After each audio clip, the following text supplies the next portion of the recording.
ચલાવી રહ્યા છે। રાષ્ટ્રવાદી મુસ્લિમ પંચમાડા મહાજના જંબુસર અને આમોદ તાલુકાના હોદ્દેદારોની નિમણૂક કરાઈ। આજરોજ જંબુસર ખાતે રાષ્ટ્રવાદી મુસ્લિમ પંચમાડા મહાજના રાષ્ટ્રીય અધ્યક્ષ જનાબ આતિફ રશીદજી અને ગુજરાત પ્રદેશ અધ્યક્ષ એડવોકેટ રિયાઝ શેખજીના માર્ગદર્શન હેઠળ અને ગુજરાત પ્રદેશ મહામંત્રી સાજિદભાઈ દિવાન અને ભરૂચ જિલ્લા પ્રમુખ ફારૂક દિવાનની આગેવાનીમાં નવા હોદ્દેદારોની નિમણૂક કરવામાં આવી છે, જેમાં જંબુસર તાલુકાના પ્રમુખ નજીરભાઈ દિવાન દ્વારા પંચમાડા સમાજના લોકોના સંગઠનની વિચારધારા સાથે જોડાવા માટે લોકોને અપીલ કરી લોકોને જોડી રહ્યા છે।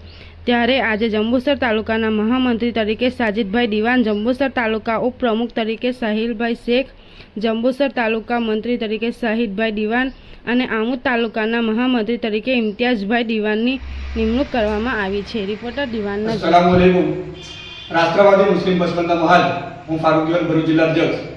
आज रोज जंबूसर तालुकाની અંદર અમારી રાષ્ટ્રવાદી મુસ્લિમ પસમંદા મહાજનું મીટિંગનું આયોજન કરેલું હતું, જેમાં જંબુસર તાલુકા અને આમોદ તાલુકાની અંદરથી હોદ્દેદારોની નિમણૂક થઈ છે, જેમાં સાજિદભાઈ દિવાન જંબુસર તાલુકા મહામંત્રી તરીકે આજરોજ એમને નિમણૂક કરાઈ છે।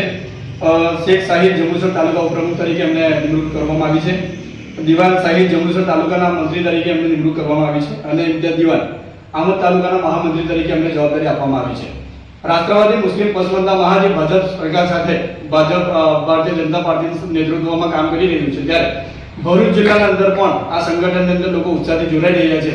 ત્યારે આજરોજ જંબુસર તાલુકાના પ્રમુખ અમારા નજીરભાઈ દિવાનની આગેવાનીમાં આ મિટિંગનું આયોજન કરેલું હતું અને એમાં અમારા જેટલા હોદ્દેદારો જોડાયેલા છે અને આવનાર દિવસોમાં જંબુસર તાલુકા અને આમોદ તાલુકામાં પણ કેટલાક હોદ્દેદારો જોડાવાના છે અને આવી નાની મોટી મિટિંગોનું આયોજન કરીને અમારા લઘુમતી સમાજના, બક્ષીપંથ સમાજના લોકોને, પસમંદા સમાજના લોકોને જે પણ નાની મોટી તકલીફો છે, સરકારી યોજનાઓ છે, એની અંદર એમને લાભ મળે અને એમને તમામ કાયદાકીય અને બધી જ રીતે એમને મદદ મળી રહે, એના માટે અમારા સંગઠનના લોકો કામ કરી રહ્યા છે। નમસ્કાર।